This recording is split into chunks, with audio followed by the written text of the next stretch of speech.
Hello and welcome to Qtr Time podcast. I'm Lucy G. And I'm Lucy P.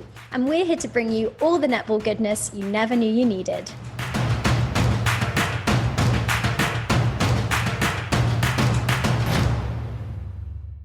Well, thank you both of you for coming on to be our speakers, and thank you everyone for joining. There's loads of you already. Of course, there's so much to talk about, so we're just going to dive straight in. Just before we do, though, a few housekeeping bits. This space is being recorded for any netball fans who aren't able to listen, and it will be released as a bonus episode in a few days' time as well. If you want to send in some questions or comments, the lovely Lucy P. How you doing, Luce? Yeah, I'm okay. Luce will be monitoring the hashtag. We're going for B2022 netball, hashtag B2022 netball. So do share thoughts, comments, questions, musings, unpopular netball opinions, etc. We love them all, and we'll try and shout out as many of them as possible. As always, emotions are running particularly high today, especially for us. We appreciate there'll be a lot of feelings floating around, but the athletes we're talking about are real people who have real feelings and may listen to this live or on playback. So please do bear that in mind with any commentary, any questions, any thoughts. Please be respectful at all times, as we always are. So we're going to start off with the first semi-final, Jamaica-New Zealand. I'm going to come to you both for just your overall thoughts to start with. Sarah, what did you make of that game? I mean, full disclosure, I didn't see the whole game because we were in a debrief. And I kind of knew who was going to win, if I was being honest. But I did see about half of it. And I think Jamaica just continue to be as impressive as they have been throughout a lot of this tournament, really. Yeah.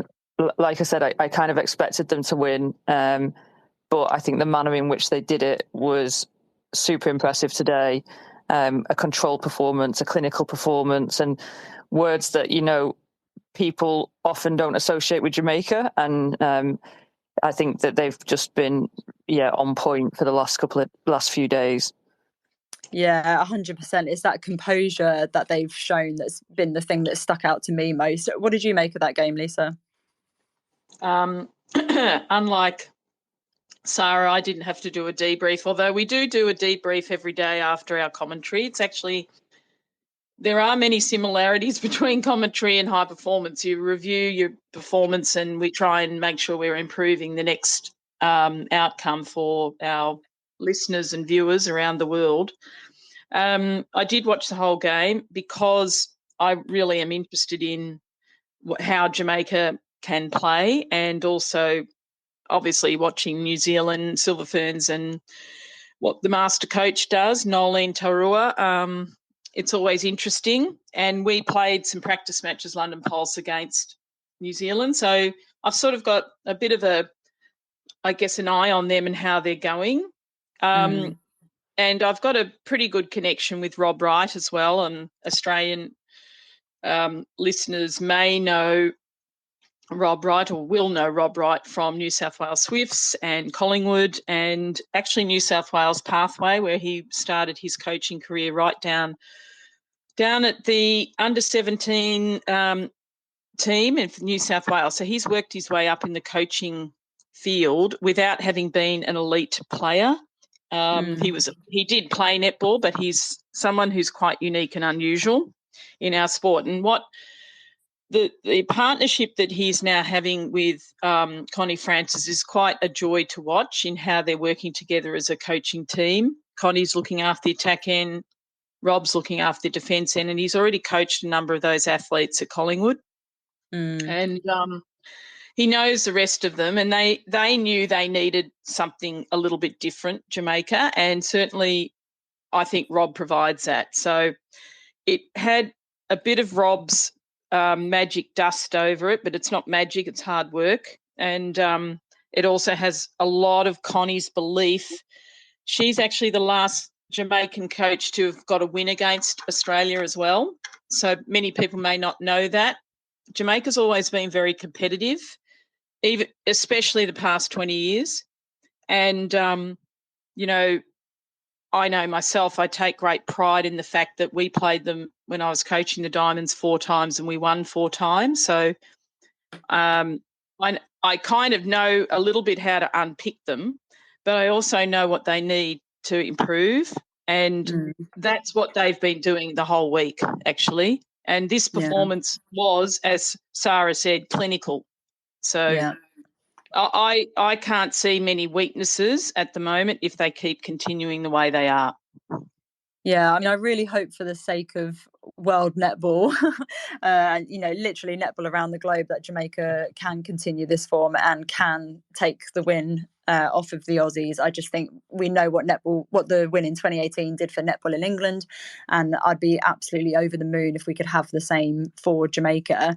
But looking a bit more closely at that game, I mean, they shot at 100%. Janelle Fowler had 54 goals. Shanice Beckford, I think, had 20. Let me just double check. She had 10 goals, sorry. Shimona Nelson had 3 goals. All 3 shooters shot at 100%. It's just unstoppable. And they also had really good goal assists as well. Beckford had 21. Dixon Rochester had 20. Williams had 23. How do you stop that attacking end? Sarah, I'll come to you first. You don't at the minute. Because I think, and I'm sure Lisa will testify to this, that previously, Janelle's been around for a while, but previously everyone's game plan against Jamaica was you win the ball higher up court, you win the ball before it gets to Janelle. And I think the strength of the ends of Jamaica has never been in doubt. What was the unknown coming in here was how the midcourt would perform. And that was the big question mark of whether or not Jamaica could win this competition. And their midcourt have grown throughout the tournament and they've been fantastic. So now it's not as easy as it was never easy, but it's not as simple as saying, just win the ball higher up, because they're being more patient with ball. They're working ball to circle edge. They're going long when it's on. They're really mixing up their play. And I think that level of understanding of when they can let long ball go, when they have to work it out more to get to circle edge, that development in their game is the sort of 1% that they needed to get them over the line against these big teams. And so it's going to be a challenge for Australia, and it was a challenge when they played them in the group to win clean ball from them, and they didn't really do that. And I think that's what Stacey Marinkovic will probably be thinking about tonight. How do we win some live turnover against these guys? Yeah, I think you're spot on. And it's that composure that I think has been composure and clinicality, I would say, that's been lacking from them in previous years. And they had absolutely no fear about working the ball around the court, like doing the lateral movements to see what would open up. Lisa, how do you coach that kind of composure? Is it just coaching them to be more patient with ball and then the composure follows from that? How do you coach that?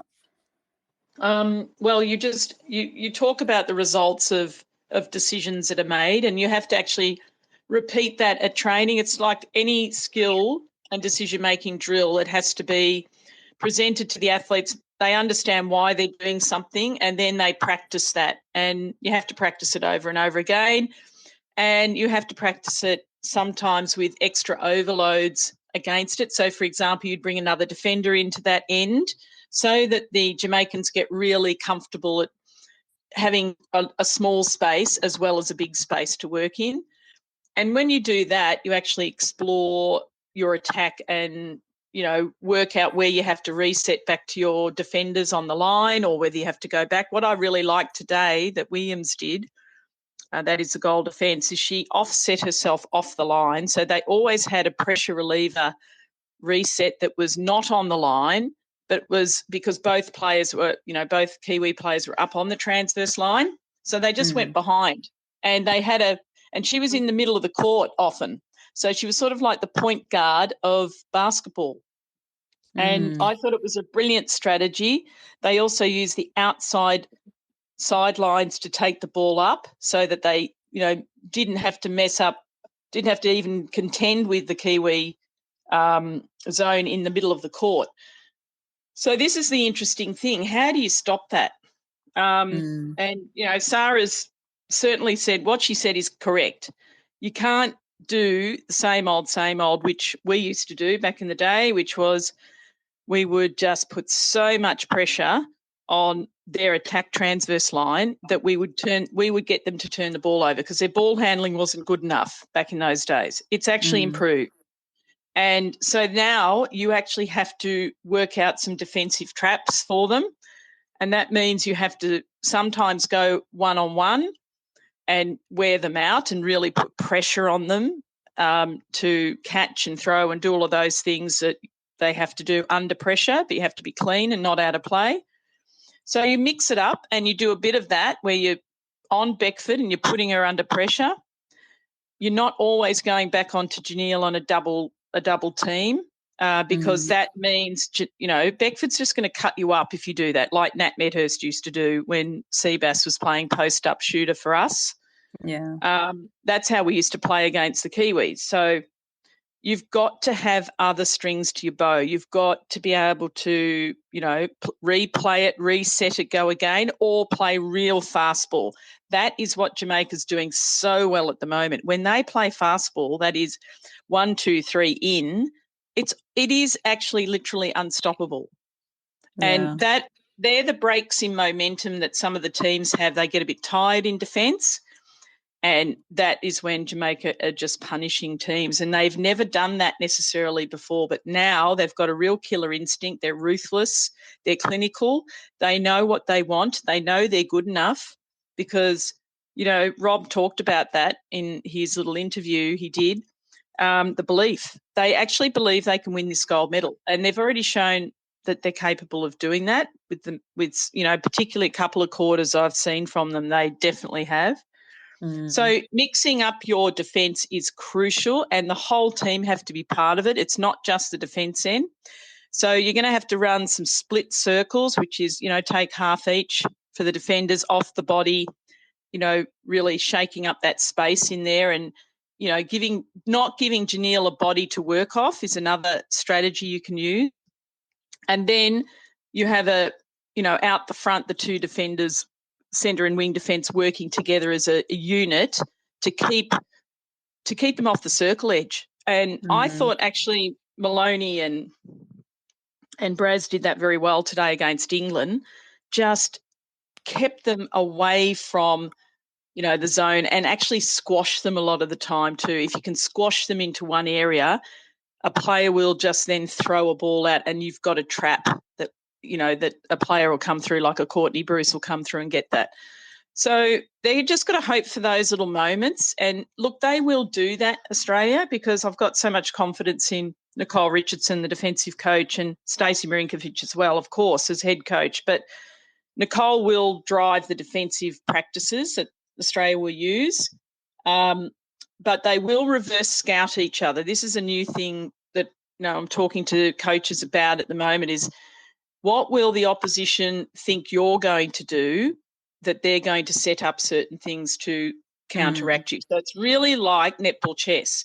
So you've got to be like 3, 4, 5 coaching moves ahead in your planning before you turn up at the game. So this is what they're all working busily on now. Yeah, and that's what I felt like England did that well against, not Jamaica, against New Zealand in the pool games. When we brought Jo Harton on, she didn't actually put a shot up for about 6 or 7 minutes and she was just playing almost like a decoy as she was screening. And it felt like Jess had that step ahead of Knowles in that instance. And then the Ferns adjusted their play and then Jo sort of changed and started shooting. So I love that netball chess. And I'll just say one more thing too. What I think happened today was that Steph did that on England. She played a decoy role. Yeah, I think she had a sensational game. There was real standouts across the court for Australia, but we'll come to that in a bit. Don't forget, everyone listening, do send in your thoughts and questions on the hashtag #B2022netball. But looking a bit closer at New Zealand specifically, I really didn't know what their starting 7 was going to be. And I think that's become that's what we've come to expect from New Zealand is the unexpected in this tournament. But obviously they did choose to start with Maya and Tapia Selby-Rickett and no Kelly Jury. Sarah, do you think that they should have started with Nweke? I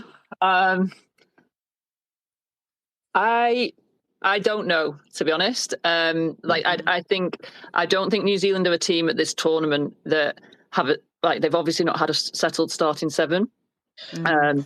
It's been interesting in this tournament that teams have been changing personnel to change games rather than changing what players on the court are doing. And I think New Zealand have done that to an extent because they've had to. And you know, you can be harsh on the New Zealand squad about, you know, almost 20-goal loss, but I think this is what we expected from New Zealand. Like when that squad was picked, I honestly just don't think they have the players to do anything else other than put on a strategy against a team and then change that strategy if and when it doesn't work. You know, you've got a young squad there. You've got a squad full of players who haven't had that much time together internationally playing on the same team.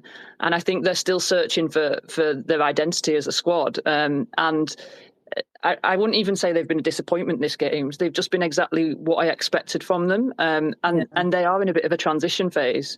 You know, come World Cup next year, I'd expect them to be much better.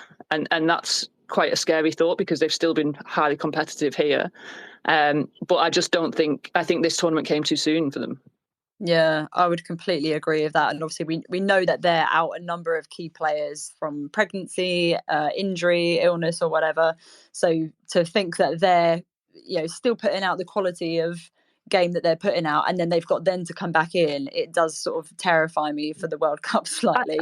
I mean, they've really been lacking an out-and-out goal attack, you know, and you put someone of the calibre of a fully fit Ekanasio back in there, you put Katrina Rore back in there, you're suddenly looking like a different team.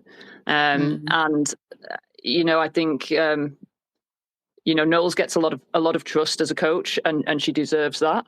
But you know, you work with what you've got, and she had a player pool to pick from. She chose her squad, and then she's had to decide what her strategy was for the tournament. And her strategy has been about trying to field a team for an opponent, not field a starting seven and keep a seven throughout the tournament. Yeah, that's really, really interesting. I kind of hadn't really thought of it like that. It's very reactive, I guess, rather than proactive. I don't know. I think that's absolutely fascinating. Would you agree with that, Lisa? Yeah, look, I've got, as I said, we've had a couple of practice matches against New Zealand, so quite admire. I mean, I've always admired, obviously, Nolene's coaching and worked with her closely at Sunshine Coast Lightning and what she does, and she's all about team. So I wasn't surprised with a lot of her change-ups, and she's very brave at doing that. But it also, for me, it sort of gives her players kind of a feeling that they really do all have a role to play in the team. So she's very much about that. And if you're not going to give them court time, they're just sitting on the bench. Well, you know, that's what's going to happen. So she's really feeling like I think she's learning a lot from this tournament. They'll desperately want the bronze medal, don't get me wrong. I mean, it's going to be extraordinarily tough for England because they're a very fit squad and they're very young and they work together really well. So they will pick apart the previous match against England. So England are going to have to be right on it to win this bronze medal. And it is not easy to do that when they've got such a short turnaround. They played, obviously, the second game today. New Zealand have had far more time to recover. So England are actually up against it in this final. Yeah, I am slightly terrified. The prospect of going from gold to fourth spot actually makes me want to cry a little bit. But I do back our roses. I do think that we will use that as almost like fuel to the fire and to make sure we do come away with a medal. But going back to the Jamaica-New Zealand semi, they only actually lost the second half by 2 when Nweki came on. And I actually wonder whether there was... I don't know. I feel like they should have known that it was going to be a shootout. And with having Nweki on, obviously she is such a tall timber. She's such a target. She's highly accurate. But then in the same breath, Nweki's strength is that sort of high aerial ball, which is also Sterling's strength. So it really is that game of chess about who do you play, like who do you match up against your opponent, and is there any person who can really dominate Sterling? Actually, I really don't know. Yeah, good question. I don't know. Sarah, what do you reckon? I think you can beat that Jamaican defence, and it's interesting because we, as Scotland, obviously played Jamaica in the rounds, and we took a beating, but we did some good stuff against the Jamaica defence. And Rob Wright came up to us afterwards and he said, "Thanks for that, because you've just exposed some gaps there." And That's good. Well done, Scotland. yeah, just claiming part of whatever medal they get there. But I think what the strategy against Shamira and Latanya has to be is that you have to try and get angle onto ball and get some flat ball in before you can start putting it over their head. Yeah. You can't just go out there and I think that's what Nolene will have been thinking about Grace. You can't just go out there and start launching ball in from the go. Yeah. You've got to start getting them moving and getting them trying to come on some short ball and some flat ball, and then that backspace will open up. And so, like, when you look at what Nolene did with her team, that's potentially the thought behind it. You've got a moving circle out there to start with, and Maya's so good on a hold and pop, and using her body angles, that I imagine that was the plan to get those guys moving and thinking about the flat feeds coming in and the body angles that were being used against them in order to open up some high ball and some backspace for Nweki in the second half. And they weren't, you could say that worked, they only lost the second half by 2, but they were also not in the game at that point. So it's a tough one. And I think, like we said, Jamaica are now, they're a 60-minute team, so it's not like you can go, we're a little bit out of this game, but we can rely on finishing strong because they're finishing strong. So I think Nolene would have had a clear plan for that of what she was trying to do, but they're just very good at the minute. Those defenders, it's difficult to maintain beating that defence consistently over a whole game. Yeah. Actually, that reminded me of the attacking strategy we used, I think, back that was the last time we played them. 2019 we played them as well. No, we didn't play them. That's right. At World Cup, we didn't get to play Jamaica because there wasn't a crossover because we played New Zealand twice. Anyway, Jamaica, the last time Australia played them was before the loss, of course, was in 2018. And I remember distinctly the same sort of talk about how we had to do our short, sharp passes and not allow their time and space onto the ball. So that was what it was always about. I can hear Margie Keldo's, instructions in my ear about that. And also to our players, especially Steph would be very, very creative against them. And I think we might have started with Susan and Katie Thwaites when we first began, because we felt that, again, like Sarah and Tamsin did, the moving circle actually does pull them apart and gets their heads moving. And at the time, Shamira's ability to play that dodge the baseline and the timing and the cuts was not as good as what it is now. It is still really, really good now. She's improved so much. There were a couple of areas I saw her not cover well today, against Grace particularly, which was the pop to the top of the circle and she was behind Grace and then the feed just went straight in there. So there's still always things to work on with your athletes, particularly in the circle. There's always nuances and things you can do. But I do remember us saying, keep the ball out of her playground. Her strength was up in the air, putting it up in the air, giving it any little float we could. Even a hard ball up in the air, it always had to have a downward trajectory to the shooter. And Katie Thwaites was a brilliant player at being able to hold her space, and then a player could put a ball trajectory down, that is a hard ball down. And, that worked very effectively against Jamaica, but that was, 4 years ago. Yeah.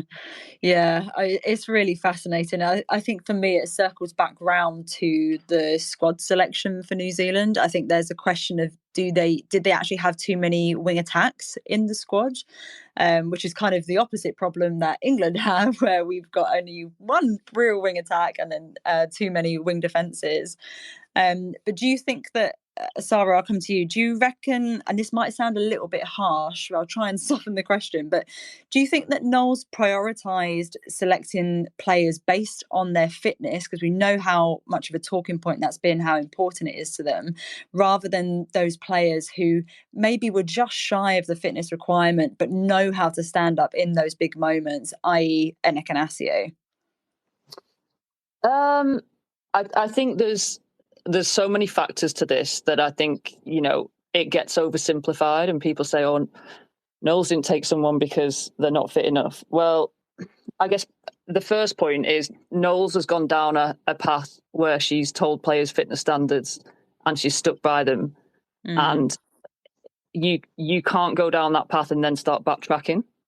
And it doesn't matter if it's Amelia Anacanacio or not, because as soon as you start backtracking, you might as well get rid of the rule. So yeah, it's not a rule if there's exceptions to it. So I think that's one part of it, but also knowing a little bit about how Knowles operates, it will be a squad that's selected as a squad. It's not a squad that selected the 12 best individual players. She will have had. She obviously had thinking around what this looks like as a squad of 12 players, and whether that's combinations. And like we said, I think she has picked a team for different opponents in this games. But also whether it's about squad dynamics and off-court and on-court leadership and things like that. There's so much that goes into it that it's easy to go that those aren't the best 12 players in New Zealand. And I don't think they are, but I don't think Nolene's trying to tell us that they are. I think she's trying to tell us this is the best squad I could pick. And whether it is or isn't is always going to be up for debate. But I respect the fact that she has continued with a philosophy that's worked for her and worked for New Zealand, because that was a lot of what the basis of the 2019 success was founded on. And it's great when you win, and you're stupid when you lose, but it's not changed really. She needs to read my book, or not my book, but Cody Royal's book, Sarah, called The Tough Stuff, which is 7 Hard Truths About Being a Head Coach. And what you just said then, one of them is everyone thinks you're an idiot. And it's true, and everyone will have an opinion, but none of us are in that Ferns camp. None of us are in that England camp at the minute, or the Australia camp. So you don't know. We don't fully know what's gone into that selection, and we don't know why those players were picked. But the head coach has the final decision, and Nolene has so much trust because of what she's done and how she's gone about it, that you can't start questioning it just when it doesn't work out. And you expect it as a coach because we're in a performance-based business. But on the flip side of it, would any other coach have brought back all the fossils for 2019? Maybe not. She overturned Netball New Zealand's rules on them not being allowed to play in Australia. She's made massive calls all the way through her career. So when one or two of those massive calls don't pay off, then of course they're not going to always pay off. It's percentages, So I think she'll reflect on this individually, and they will as a Ferns camp and decide whether they made the right calls or not. But I think she did what she followed the process that's been successful for her throughout, and this time it just hasn't worked out as she'd want it to. Yeah, it's really interesting. Have we got anything on the hashtag for this, Luce? Yeah, we do actually. A few bits have come in. Thanks to everyone who has sent some bits and bobs in. Lucy Roche, great name, has said, "How about the insight from Lisa Alexander and Sara Francis-Bayman? Netballer's dream." So that's pretty great. And we've had another message in. Sorry, I don't know your Twitter handle, but it says, "I feel like Knowles/New Zealand might have slightly backed themselves into a corner with the emphasis on fitness standards, but there's a lot of factors that have contributed to this." So kind of echoing what you guys have been saying as well. Yeah, 100%. The one for me that sort of stands out for New Zealand is the omission of Sam Winders. From memory, she was Silver Fern of the Year or something last year. How do you go from that to then not being selected in the squad? That's the one that had me scratching my head. Oh, look, I think Sarah actually explained it beautifully before. It's a process. It's this can happen. I've had plenty of times in the Diamonds environment where I've made hard calls, and people, to be frank, don't know what's going on in the background. Like, there could be all sorts of things happening, to be fair, and I know you don't all know and you're just curious, but at the same time, you have to sort of give the head coaches a little bit of, I guess, respect that they actually understand what's happening in the background. It could be anything. It could have been family issues or, mental health issue, or the fact that, she hadn't worked through injury rehabilitation as well as she should have done. There could be a number of different factors. And at the end of the day, Knowles makes her decisions, and I agree with Sarah. She really is a pusher of the squad and the team. It's all about team and playing for New Zealand, playing for the black dress. That is her key purpose, and, of course, representing, their country with great distinction. And so the players buy into that, and, she's such a great leader. They love her.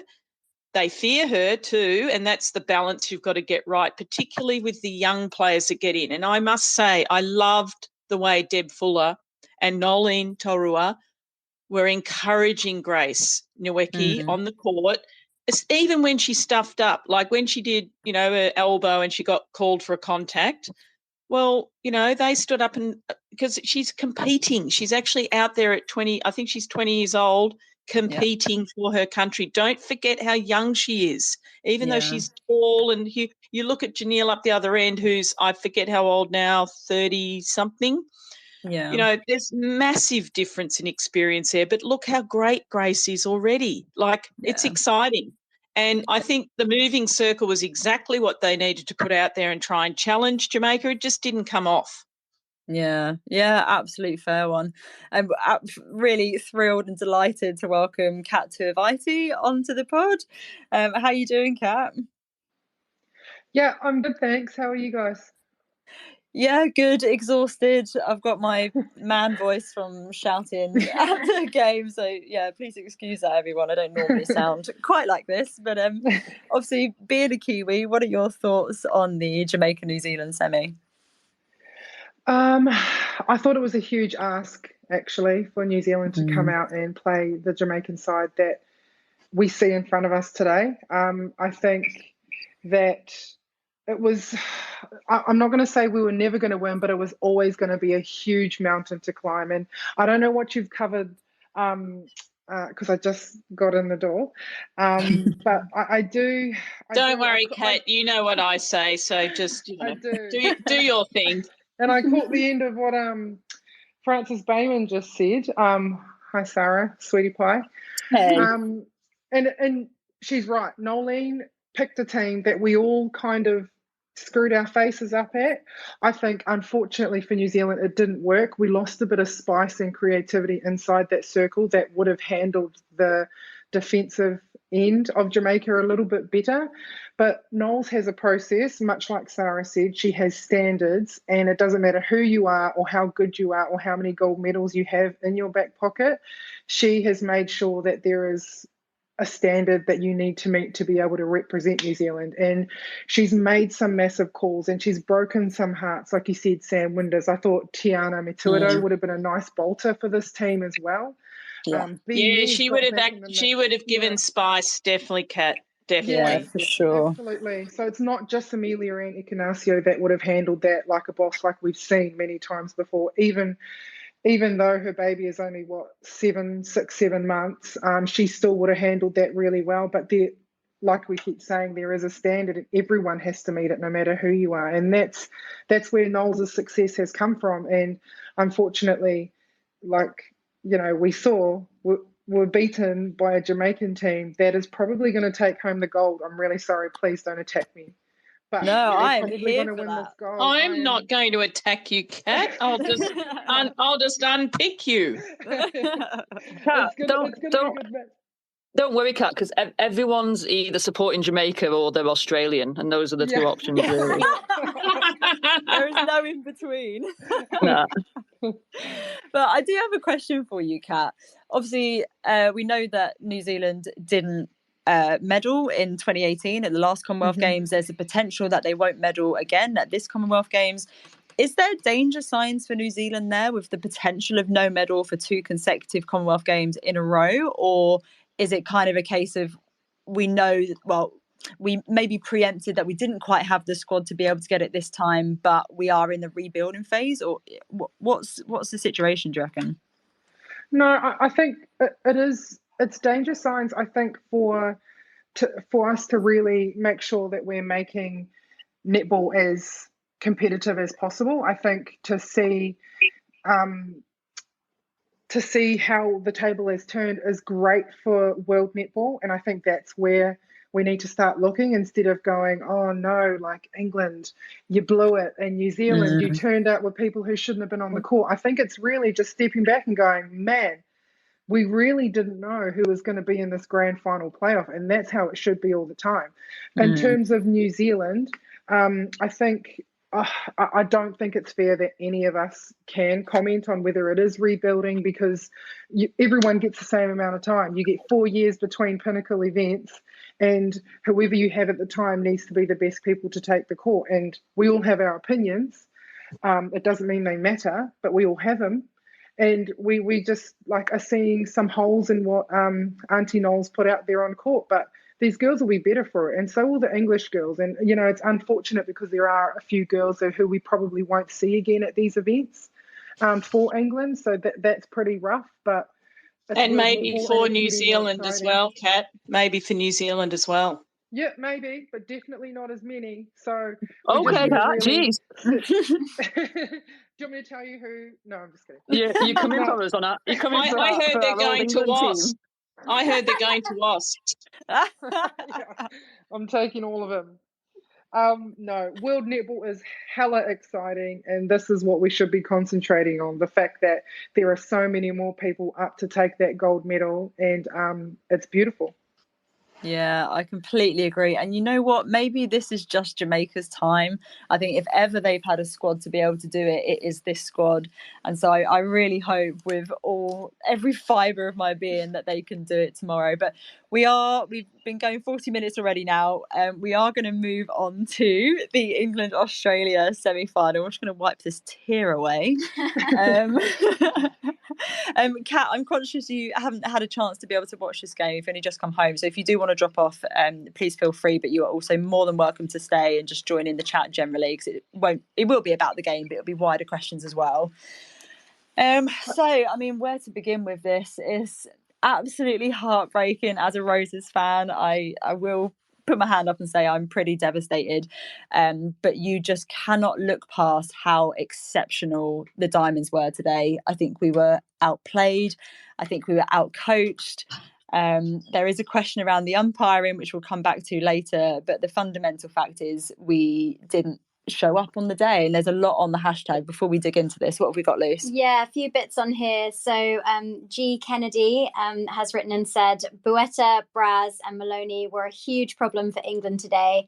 Cardwell should never have been doubted for starting 7. It hurts. Yeah, I feel you, G. And McMellans, thank you, McMellans, who's written in to say a question, actually, quite an interesting one. Would love to know what change Lisa Sara would have made that would have made a noticeable difference for England today, or was there actually nothing that we could have done differently? Were we outclassed?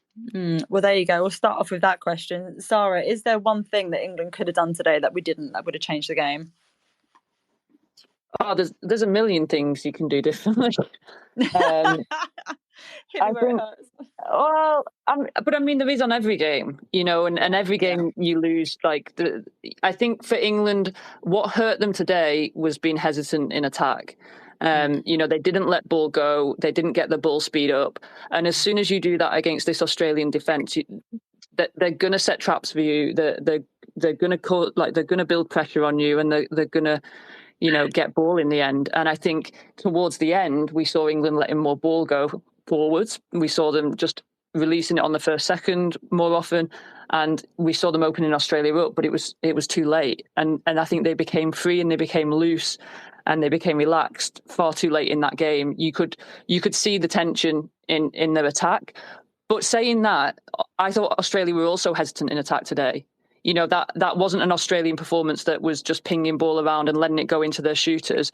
They also looked at options and said no when there were good options. So there were a lot of nerves out there. It was a tense game, but I think that had England been able to, their attack through court was pretty stunted, and had they been able to break the shackles on that, it would have opened up that game for them. Yeah, the attack is the sort of primary question that's floating around on social media around the starting seven. And I think everyone is kind of up in arms that Ellie Cardwell didn't get the start and it took so long for her to come on. And then when she did, it was into goal attack and Jo Harten stayed on the court. Lisa, do you think that we had the right starting seven or that the right changes were made? Look, I'm not surprised by the starting seven because I understand how much the coaching staff respect and what they think of Jo Harten and what she brings to the game. But I thought actually the starting seven they had against New Zealand was pretty good. And they brought in Jo, I think, just for a bit of a cameo, which was actually perfect and it was perfectly timed. So I'm really, really surprised. But look, they probably were a little bit too smart for their own good, trying to be too unpredictable. I think Stacey Marinkovic was very brave to put her seven out again, in fact, because I actually said in my article back home that, they did need to change something up. Well, what they changed was actually their approach. They played like Australia. They played like sisters in arms and playing for each other instead of worrying about all their own individual stats.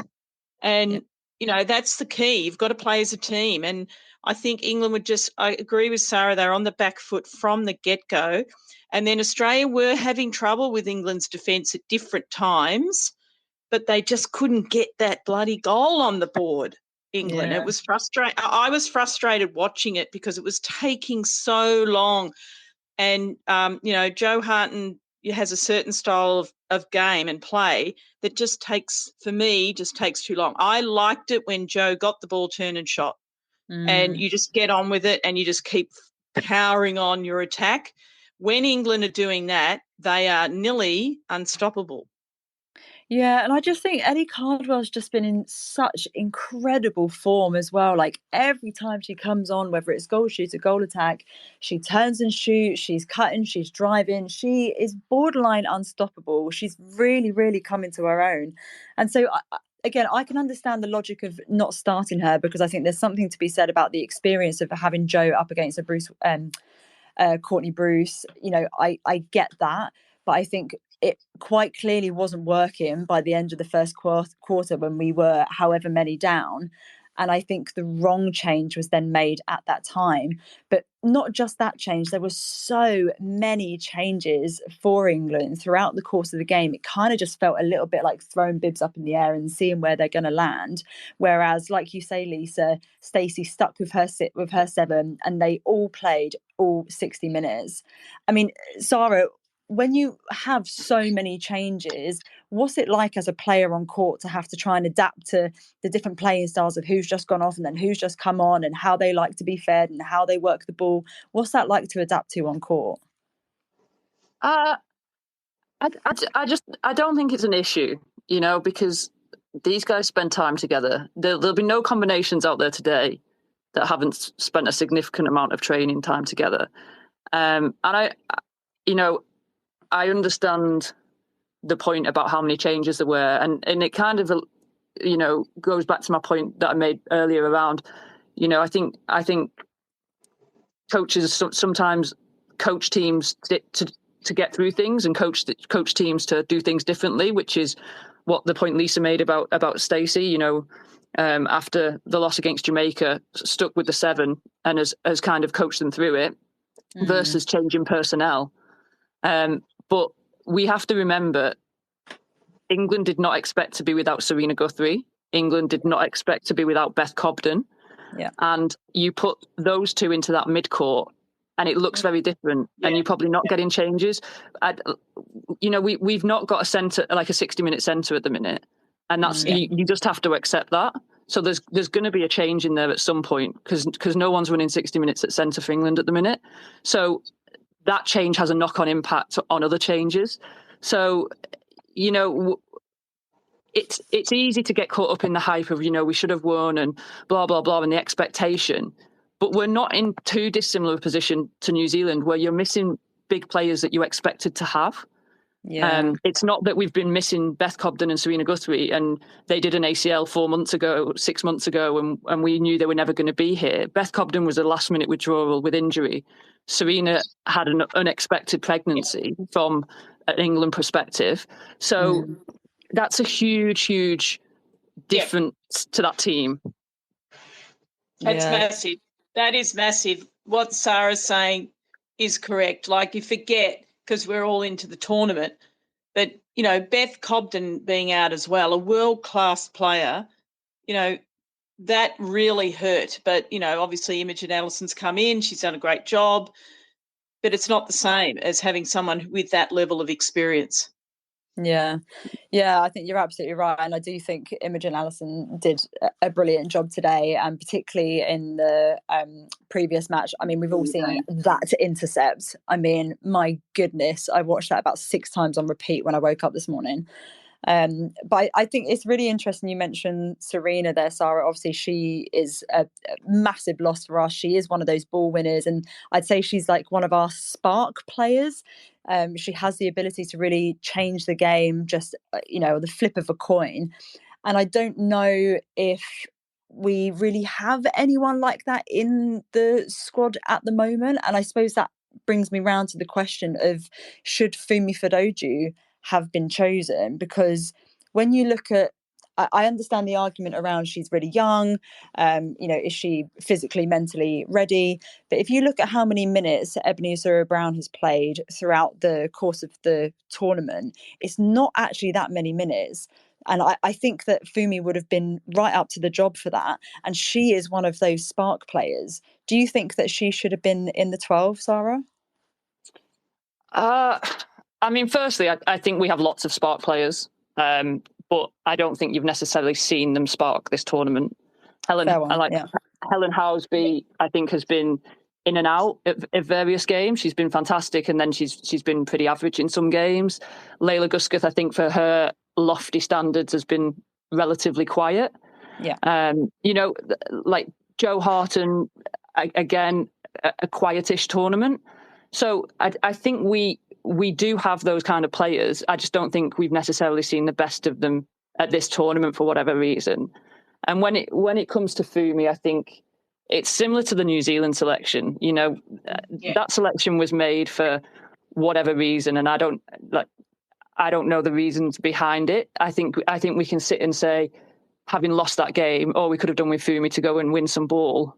But at the same time, you know, it might be that they didn't think Fumi could physically stand up to a Commonwealth Games schedule. It might be that, you know, what they saw in training didn't match up. I don't know. Whatever. It could be any number of reasons. And I think had we gone and won that game, had Layla Gusketh gone and got 5 clean interceptions today, and Helen Housby had a Commonwealth Games final 2018 performance, you're talking about something completely different, and you have to make those decisions. Jess, you know, one thing that Ebony does exceptionally well is match up against Janelle. And you look at the SSN footage even this year, she had a very good game against Janelle. Firebirds beat Fever, and so Jess potentially had one eye on that and went, if and when we cross over with Jamaica, which now obviously doesn't happen, but if and when we do, that's our option. And so it could be any number of those reasons that you've not got Fumi in there. But I don't think England are lacking players with spark. I just don't think we've seen the best of them. Yeah, I think it's I take that back, actually. It's probably unfair of me to say that. I think you're right that they have the spark, but they just haven't necessarily shown it this competition. But Lisa, do you think that Fumi should have been in the squad? Or is hindsight just a beautiful she's thing? in the squad. She's actually in the squad. I think it's important for people to understand. She's in, she was one of the training partners. She's very close. But I agree. I don't think I know, my boss at London Pulse probably thinks she should be in the squad. And we love Fumi. And, I would have been so happy for her if she'd been selected. And she would have been selected based on all those elements that Sarah spoke about before, which are, we're not privy to all of that. And I'm not going to discuss Fumi's, health status and all her medical stuff because it's not appropriate. But we have to look after her. She is a young athlete for England who's going to be one of your 15-year players. Hopefully she plays as many test matches as what Jiva has. And for sure. we've got to care for these young athletes, because otherwise we will burn them out, they'll be injured, and they're just training fodder. And that's not the right way to develop your next stars who are going to take over from Stacey Francis-Bayman and Jiva Mentor and Ebony as well. So, it's really important that we get that right. And I think it was the correct decision, even though, I'm upset for Fumi, she missed out, but that's just a personal thing. Yeah, no, I think that's absolutely fair enough. And Pam made a very similar comment on one of the live pods that we had prior to the Commonwealth Games around, protecting her for the long term. So she is one of those starting 7 players for the next sort of 15 odd years, or, maybe she could be in the first ever Olympic squad, 2032, you never know. Well, I hope she'll be in sooner than that. And boy, wait until we unleash the Fuminator. Yeah. I mean, if you look at the England squad as well, like Stacey's retiring after this competition, you've got the average age of today's team was 31. You've got an aging squad. You need players to come in and replace these players in the next cycle, and the likes of Fumi and Van Williams and Raz Quashie in that defensive end will be that next generation of players. So it's a longer term project than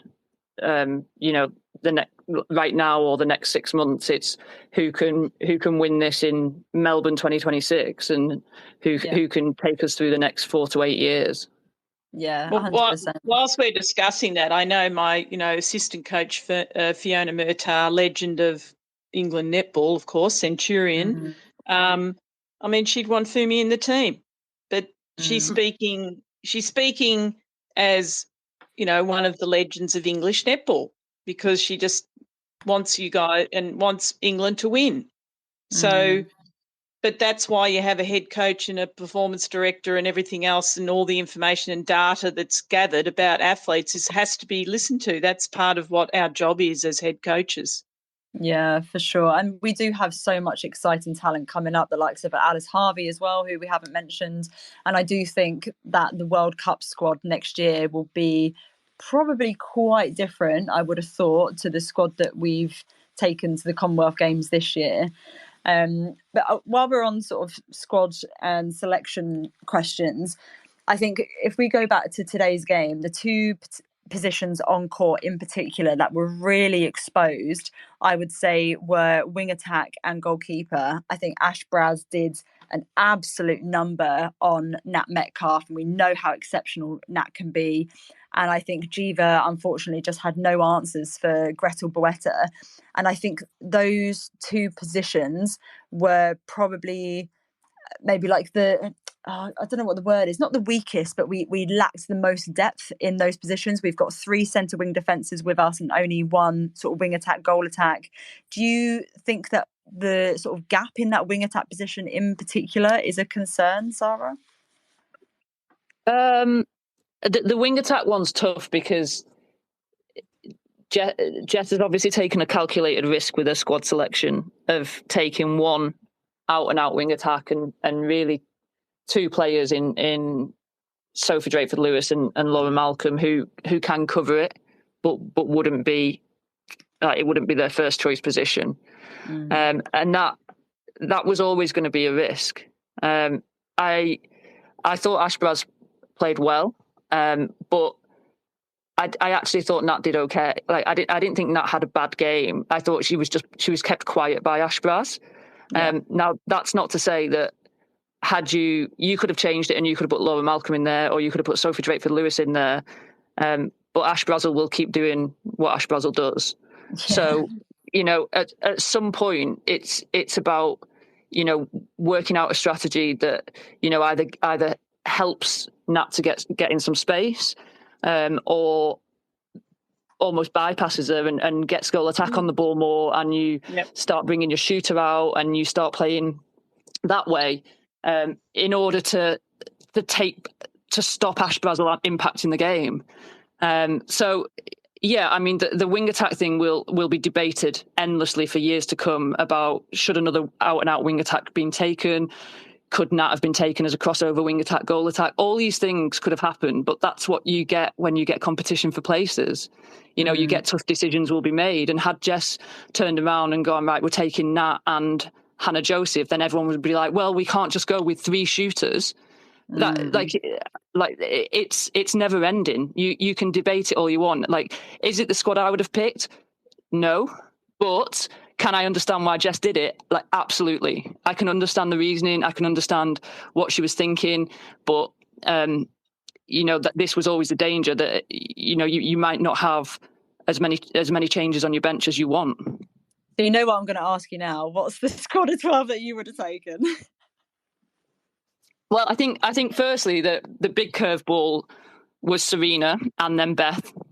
Yeah. So it actually, my squad of 12 has probably changed 3 or 4 times, and I don't even know where I sit on it anymore. Like, because when Serena was in the mix, I was very much that you took Ellie Cardwell, and you took Nat as a shooter, and you were still dropping George Fisher, but you were also dropping SDL, and then you were going to have to roll with either taking Malks as your wing attack cover or taking another wing attack.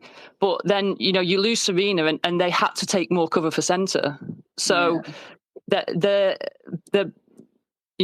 one thing it doesn't stand in isolation from all other things. Yeah.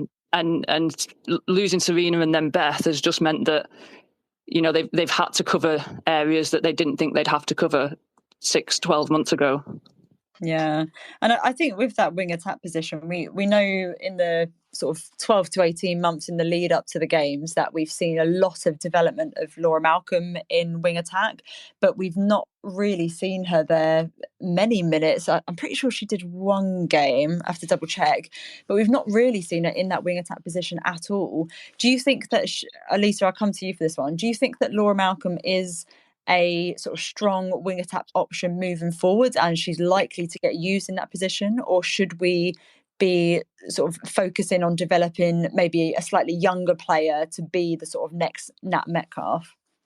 Oh, look, I don't want to presume anything for the English pathway because, well, I'm just busy doing it with the London Goals, but I will say I'd like 13 players in tournament play, please. I think it's ridiculous we haven't got another cover for a centre court player. It's ridiculous only having 1 option on the bench, and particularly the way our tournaments are played.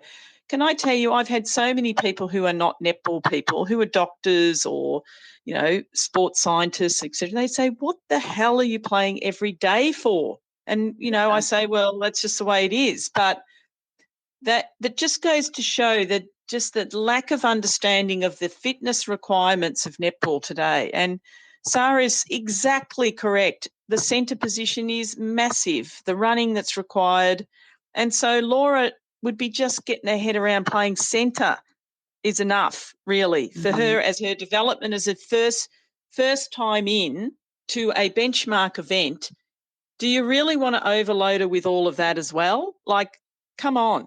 And then there's wing, she's a good wing defence as well. So I think that was correct to do it that way. I thought it was correct to put Imo on her strengths.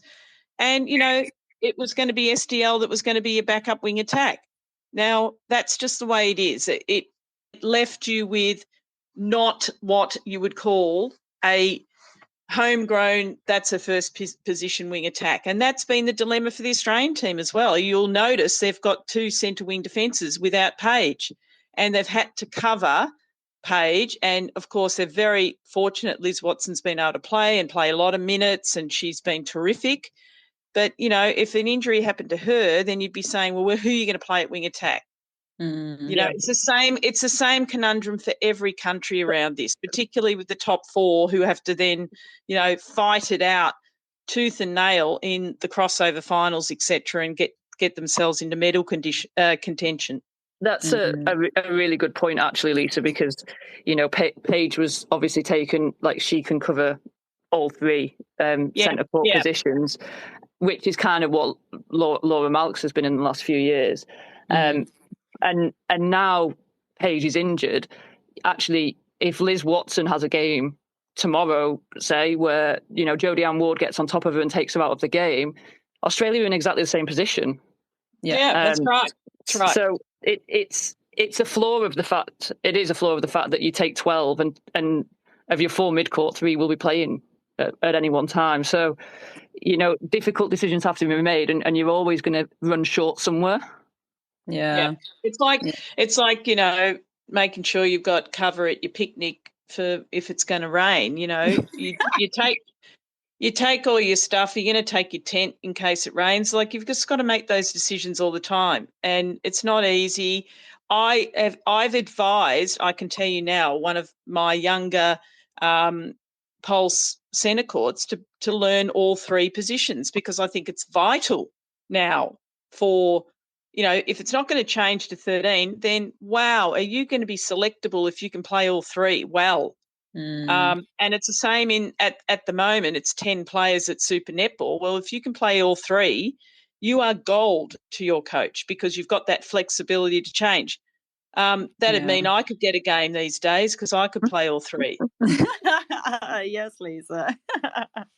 Don't forget, and that's it, guys. I'm over and out, because I did promise you an hour. So I'm sorry, but I've really loved it. Sara, thank you so much. You've been so brilliant tonight, and it's lovely hearing your input. And thank you, Lisa. I'm so pleased for how you guys have gone, and that you supported Stacey this year. I mean, what a magnificent thing. Really my heart goes out to you guys. I know what it's like, for my husband supporting me and what I do, and, it's just been brilliant. So congratulations. Thank you. I am sorry that England didn't get there today in many respects, because I think for World Netball it probably would have given a shot in the arm here.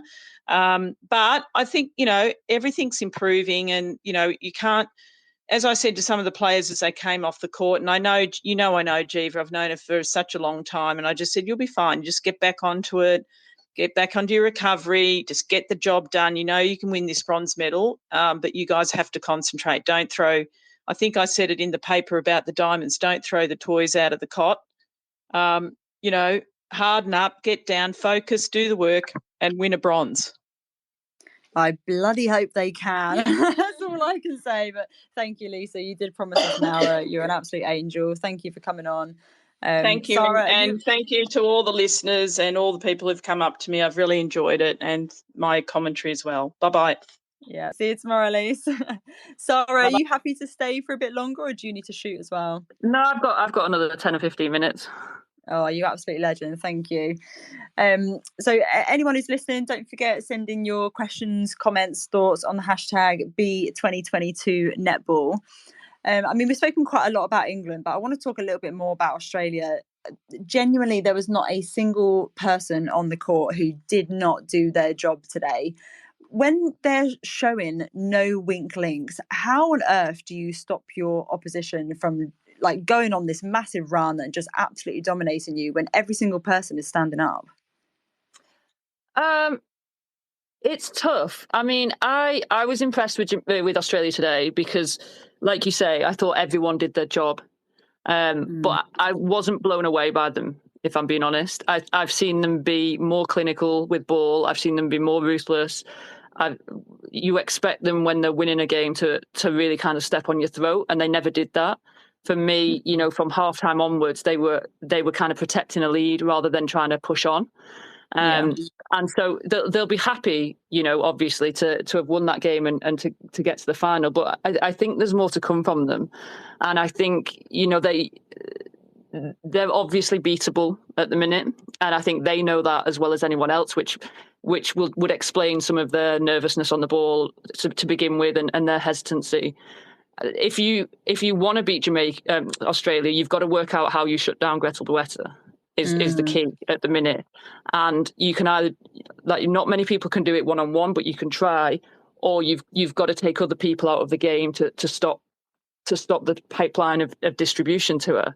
So you've got to take Steph Wood out of the game, you've got to keep Liz Watson quiet, you've got to stop Kate Maloney driving it to circle, all of those things. And so it's difficult because you need so many players to play well and to do an exceptional job that that's hard because one-on-one, it was actually absolutely mad today that they were just putting ball over Jiva and Layla on a 2-on-1 to Gretel. You can't stop that if she's going to play that well, but you have to stop it getting there. And I think that's what England will probably be disappointed about, that through court and mid-court defence-wise, they weren't able to turn over enough ball to stop it getting into that circle.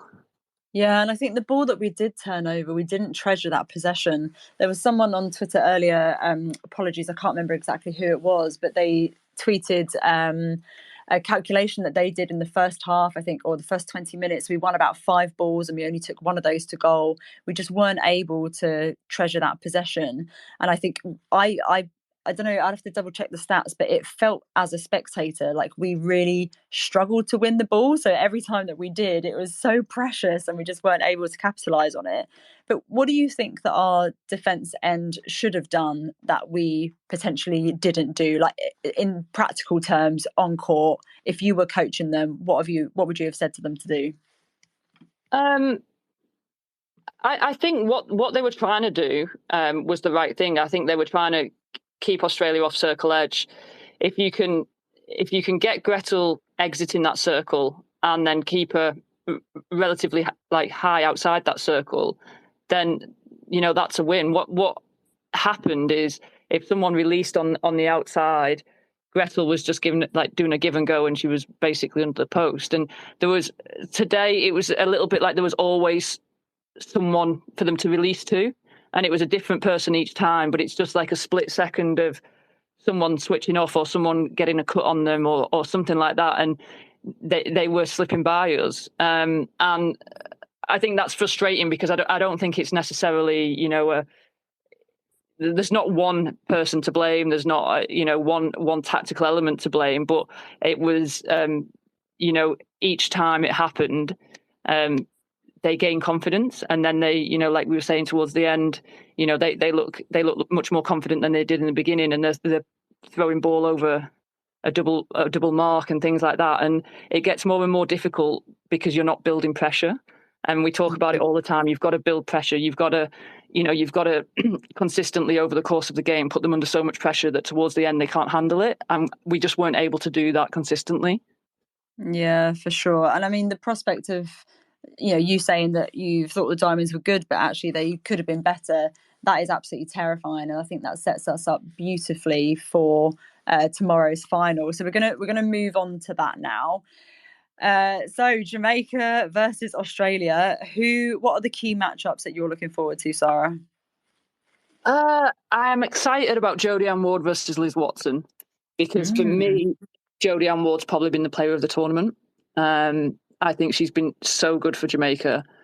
And me and Tamsin were in the hotel gym one morning and we just saw Jodie-Ann Ward in there on her own, doing her own stuff, just extras. And we were like, this girl means business. Look at her. She's here to win. And I think that's what we've seen from her all week. Her range is insane, but her recovery from one job to the next is so good. And all week she's won ball when they've needed it. At crucial moments, she's come up with ball for them. And all the talk will always be about Shamira and Latanya because they're superstars and they're incredible. But I think Jodie-Ann Ward has been as important, if not more important, to their defensive end this tournament. So I'm excited about that matchup because, like we said, Australia have limited options if Liz Watson gets taken out of the game. You know, they can bring Kira Austin on, but she's a goal attack who will be playing wing attack. Yeah. So it'll be interesting. I think that matchup will be really interesting. You've got the obvious matchups at the end. You know, you've got Shamira against Gretel Bueta. Like, that is like, you know, box office stuff. Yeah. And likewise at the other end, you're going to have Bruce against Fowler. But being a mid-courter myself, it's always the mid-court that intrigues me. And I actually think that's where it's won and lost in this game. The ends will do what they do. You know, both teams will score. Both teams will defend hard and defend well. But I think the mid-court will decide it. Yeah, I completely agree. And who would you have for your starting 7 for both teams? I don't think we'll see changes from either team, if I'm being honest. I think they'll stick with what they've shown us so far. So I think I think Shamira Sterling will start with Tanya Wilson and Jodie-Ann Ward and Dixon Rochester, Khadija Williams, Shanice Beckford and Janelle. And I think the Diamonds will stick with what they played today. So Courtney Bruce, Jo Weston, Ash Braz, Kate Maloney, Liz Watson, Steph Wood and Gretel Bueta. But I think the impact changes will play a part. You know, I really like Adine Thomas as a player, and I think she can impact for Jamaica, and she might need to, because physically it's a tough game, and they might need to at various times they might need to put fresh legs on there. They might need to, you know, give the midcourt an extra bit of zip. So I think she could have an important role to play. And you know, the Aussies have got so many options. You know, I think the Courtney Bruce versus Sarah Clow choice is very, very tight. And they could, you know, I know Stacey took a bit of criticism for not putting Sarah Clow on earlier, but in their pool game. But I think she will start Courtney Bruce, and that will be an impact change if and when needed with Sarah Clow. But they've got changes in that back end. Sunday Ariang, so exciting, and the shooters. You know, I think Gretel Bueta at goal shooter has been a bit of a masterstroke for the Aussies. Yeah. But they can mix that circle up if needed. They won't want to, and I think Stacey Marinkovic has shown that she's quite happy to just run a 7 if it's going well. But they do have options. Yeah, and conscious Luce, you've been sat here diligently looking at the hashtag, and I haven't asked you any questions. I'm so sorry. I'm just loving life, to be honest, Luce. I'm just listening away, just loving it. There's been a few comments that have come in. Lots of support, Sarah, for you saying about Jodie-Ann Ward as player of the tournament. Lots of people saying thank you for the insight and everything like that. But yeah, I do agree. I think Stacey will run out a 7 tomorrow if it's all going to plan. And I think it will go to plan if Jamaica panic. And we haven't seen them panic really yet at all in this tournament. Yeah. We're just basing that on previous historical performances. And, you know, it's the first time they've made a final. It was Jamaican Independence Day today. Yep. That group are riding high. And I don't know if there's going to be anything that the Diamonds can do. Also, I'm 100% backing Jamaica because of what happened today. Yes, 100% Jamaica all the way. Oh, I've just seen that Stacey, your lovely wife, has just joined. I might see if she wants to come on to speak. But yeah, I think it's going to be an absolute corker of a game. What's your prediction, Sarah? Well, like I said before, because I'm not Australian, I am wanting Jamaica to win. I actually think it'll be an incredible atmosphere in the arena because I think Jamaica will have so much support. I don't think I've ever been to a World Netball event where there's been so few Aussie fans, and that's likely due to COVID or, you know, the travel situation and whatever. But I've never seen you know, such little support for Australia, and Jamaica have an army of fans, and now they've just inherited all of England's fans, all of New Zealand's fans, pretty much the whole rest of the world of netball. So I think that'll be amazing, and I actually do think Jamaica will win it tomorrow, which will be the most incredible thing for world netball since 2018, really.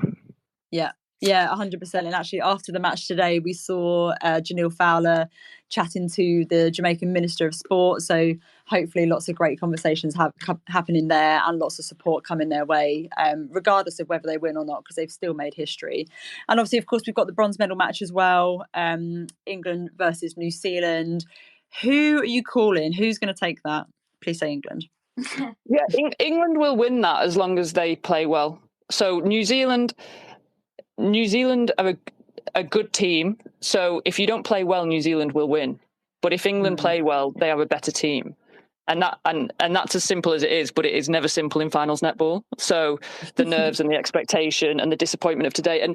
And England will have expended much more emotional energy into that game against Australia today than New Zealand did against Jamaica.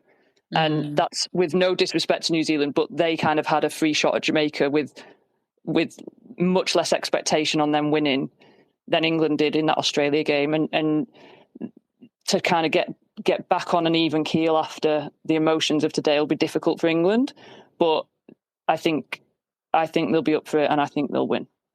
Yeah, just to sidetrack slightly, do you think there's something about, obviously there's so much hype for them, there's so much expectation, there's so much support, do you think that's almost detrimental to England? Like there's almost too much pressure?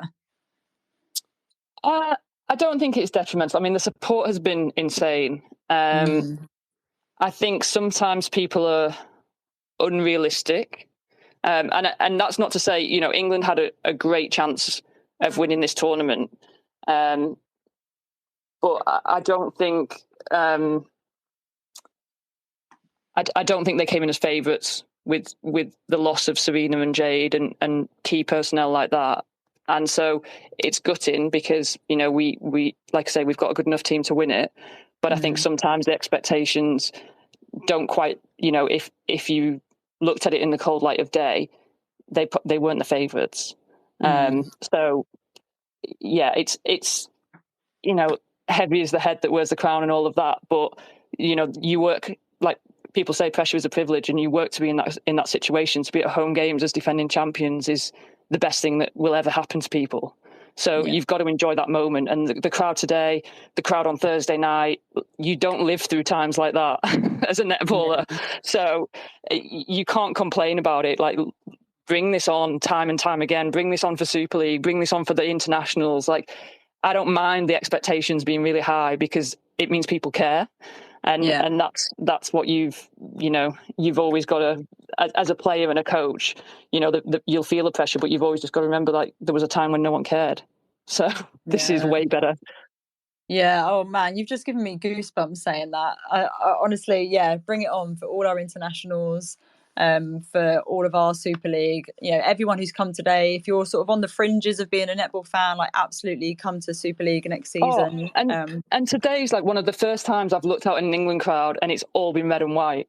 Yeah. And like netball has never done that before. People haven't been in all the merch and all the gear of the England team and with the flags and the face paints and stuff like that. It's always been a little bit half-hearted. Here it's been like full on fan mode, and I'm like, this is what we're talking about. Like, let's go, people. Like this is what we're here for. And it's been unreal, absolutely unreal. Yeah, it absolutely has. Go on, Liz. Yeah, no, and I was just going to say as well, the amount of people that I'm seeing who are getting into it. Like, my dad sent me a text like, oh, did you see England beat New Zealand? I was like, yes, Dad, obviously I saw that England beat New Zealand. I was there. But people getting involved, and I don't think we've seen that before. Yeah, it was even like when we're coming through security in the morning, we had four of the guys from the army who are working on security all chatting to us about the netball. Like, they watched the Uganda-South Africa game. They're talking about how great it was. Like, they've never watched a netball game in their life, and they're chatting to us about it. This is exactly what we want. It's incredible for our sport, and this is another exactly why I hope Jamaica wins, because I think that will just make it grow exponentially. And I think that's a really beautiful note to end on. So Sara, I just want to say thank you to you for coming on, for sharing your opinions, insight, expertise. I know the netball family absolutely adore hearing from you, so a big thank you. No, you're welcome. Thank you. And thanks everyone who's tuned in and listened, and also everyone who supported the games, like especially the volunteers and the fans, because like I said, it's just been the best experience. So thank you. Yeah, 100%. Yeah, the volunteers. Oh, big love to them. They've been incredible. And thank you everyone for listening. I hope you have enjoyed this. This will be released as an episode to listen back to in a few days' time. It's been amazing to chat to so many of you, to meet loads of you today. For those who came to our meetup, that was so good, and cameo appearance from Siggy Berger as well. So yeah, big thank you everyone. Sending you all the love, and enjoy the finals and the bronze medal playoffs tomorrow. Thanks everyone. Bye.